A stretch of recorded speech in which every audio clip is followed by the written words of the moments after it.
political stuff is dangerous, and these political people are really, really dishonest.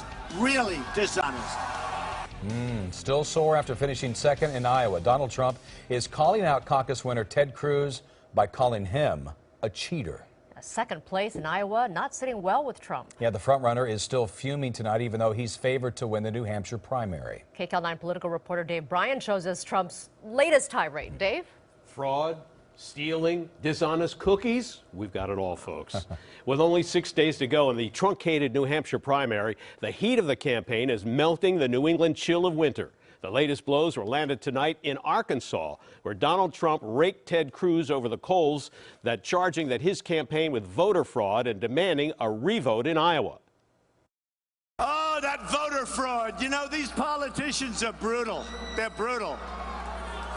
They are brutal. They are a bunch of dishonest cookies, I want to tell you. Calling the Ted Cruz campaign brutal and dishonest, a fired-up Donald Trump told thousands of his supporters at a rally in Arkansas the Cruz campaign committed voter fraud in Iowa and cheated him out of winning the caucuses by giving the voters false information, misleading them to vote for Cruz. They said Ben Carson's essentially left the race, vote for the guy, right?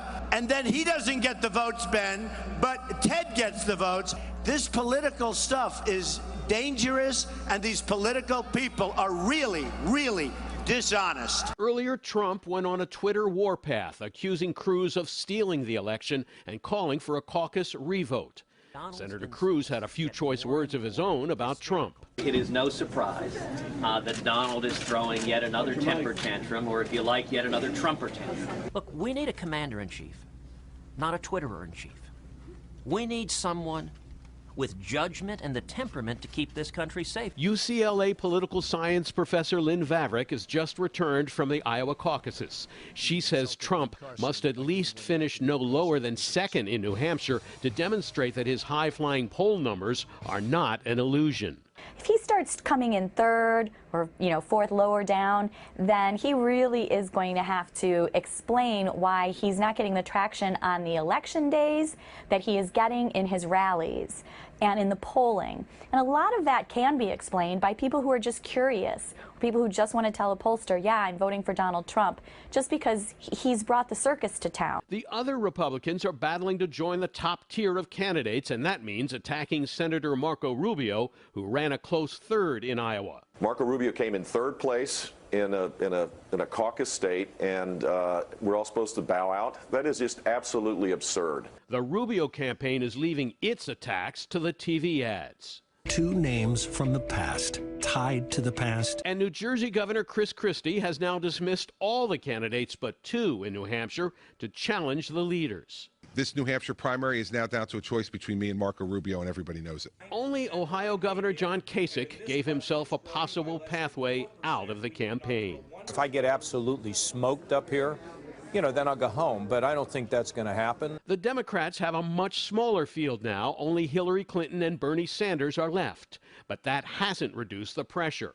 A new poll just out shows Sanders with a commanding lead, nearly 30 points, just 6 days before the nation's first primary.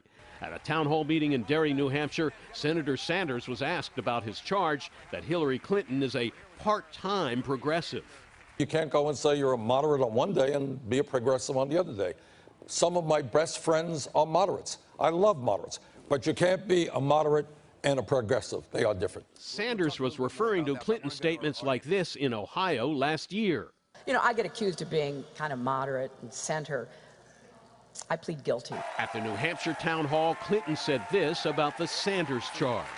I was somewhat amused today that Senator Sanders has set himself up to be the gatekeeper on who's a progressive, because under the definition that was flying around on Twitter and statements by the campaign, Barack Obama would not be a progressive, Joe Biden would not be a progressive, but I don't think it helps for the senator to be making those kinds of comparisons.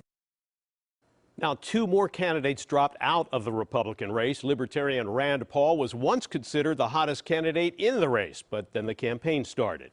And former Pennsylvania Senator Rick Santorum actually won the Iowa caucus 4 years ago, but wasn't even close this time around. Okay, Dave, Whole different story. Yeah, let's just keep track here real quick. We have Rand Paul, Rick Santorum, and Mike Huckabee have bowed out of their campaigns for the GOP on the presidential side.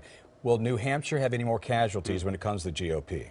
It's a good question. You know, Ohio Governor John Kasich, we just heard in our report saying if he gets smoked in New Hampshire, he'll be heading home. And there could be more because the money will start running low for some of the candidates in the back of the bus.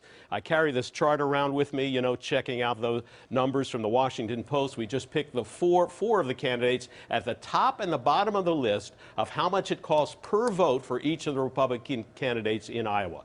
And you may be surprised to see Donald Trump and Marco Rubio at only $300 and $600 per vote, respectively. They were the lowest per vote, while Jeb Bush and Ben Carson are the most expensive. Bush at over $5,000 per vote, Carson over $3,000 per vote.